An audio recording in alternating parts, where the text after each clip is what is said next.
پیغام یہ ہے سب کو، ایک تو ملک دشمنی ہم نے نہیں کرنی، پاکستان ہمارا ہے، یہ میں ہر جگہ کہتا ہوں، وطن عزیز ہمارا۔ یہ لوگ تو باہر بھاگ جائیں گے، کوئی امریکہ جائے گا، کوئی کہاں جائے گا، ان کے ٹھکانے انہوں نے پہلے بنائے ہوئے ہیں، مال وہاں جمع کیا ہوا ہے۔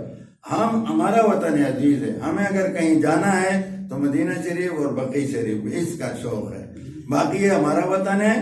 اس لیے میں یہ پیغام سب کو دوں گا، جمعیت کے ورکروں کو بھی، تمام قوم کو، کہ پاکستان کے معاملے میں ہم بالکل پاکستانی ہیں اور یہ ہمارا وطن عزیز ہے، اس کا دفاع ہم کریں گے۔ اس میں ہمیشہ ہم نے افواج پاکستان کا ساتھ دفاع میں جمعیت نے بھی دیا ہے اور آئندہ بھی دیں گے ہم انشاءاللہ۔ جب پاکستان کو ضرورت ہوگی اس وقت ہم ان کے ساتھ دفاع میں ساتھ ہوں گے۔ تو ایک تو پاکستان کو ہم نے کمزور نہیں کرنا، پاکستان کا دوسری بات اہم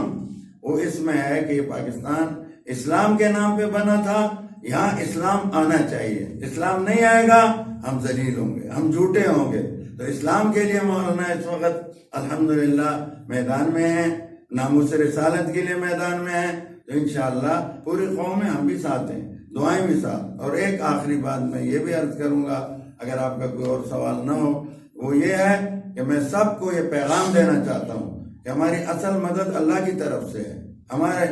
حضور صلی اللہ علیہ وسلم نے بدر میں بھی رو رو کے دعائیں مانگی، صحابہ پاک کو یہی سکھایا، ہمارے تمام اکابر جب انگریز کے مقابلے میں تھے تو انہوں نے یہ جانماز آنسوں سے تر کیے۔ تو میری درخواست ہے سب سے، جہاں تک میری آواز پہنچ سکتی ہے بلکہ پہنچائی جائے، کہ اس وقت قرآن پاک کے ختمات، روزے نفلی رکھیں، اعتکاف میں بیٹھیں، اور معصوم بچے وہ بھی، اور سب 1.25 لاکھ آیت کریمہ کا ختم ہو جائے، درود شریف 1.25 لاکھ ہو جائے، درود تنجینا اس کے کارڈ سب کے پاس ہیں وہ پڑھیں، اور حسبنا اللہ و نعم الوکیل کا وظیفہ کریں،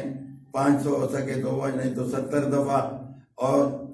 اللہم انا نجعلک فی نحورہم ونعوذ بک من شرورہم، یہ ورد کریں۔ اور بھی دعاؤں کا اہتمام، صلاۃ الحاجت بھی پڑھیں، ہر ایک بچہ، جوان، بوڑھا، اللہ پاک ملک کو بھی سلامت رکھے اور اس میں دین کو، اور مولانا کو اللہ تعالیٰ عافیت کے ساتھ کامیابی عطا فرمائیں، اور اللہ تعالیٰ ہر طرح خیر و برکت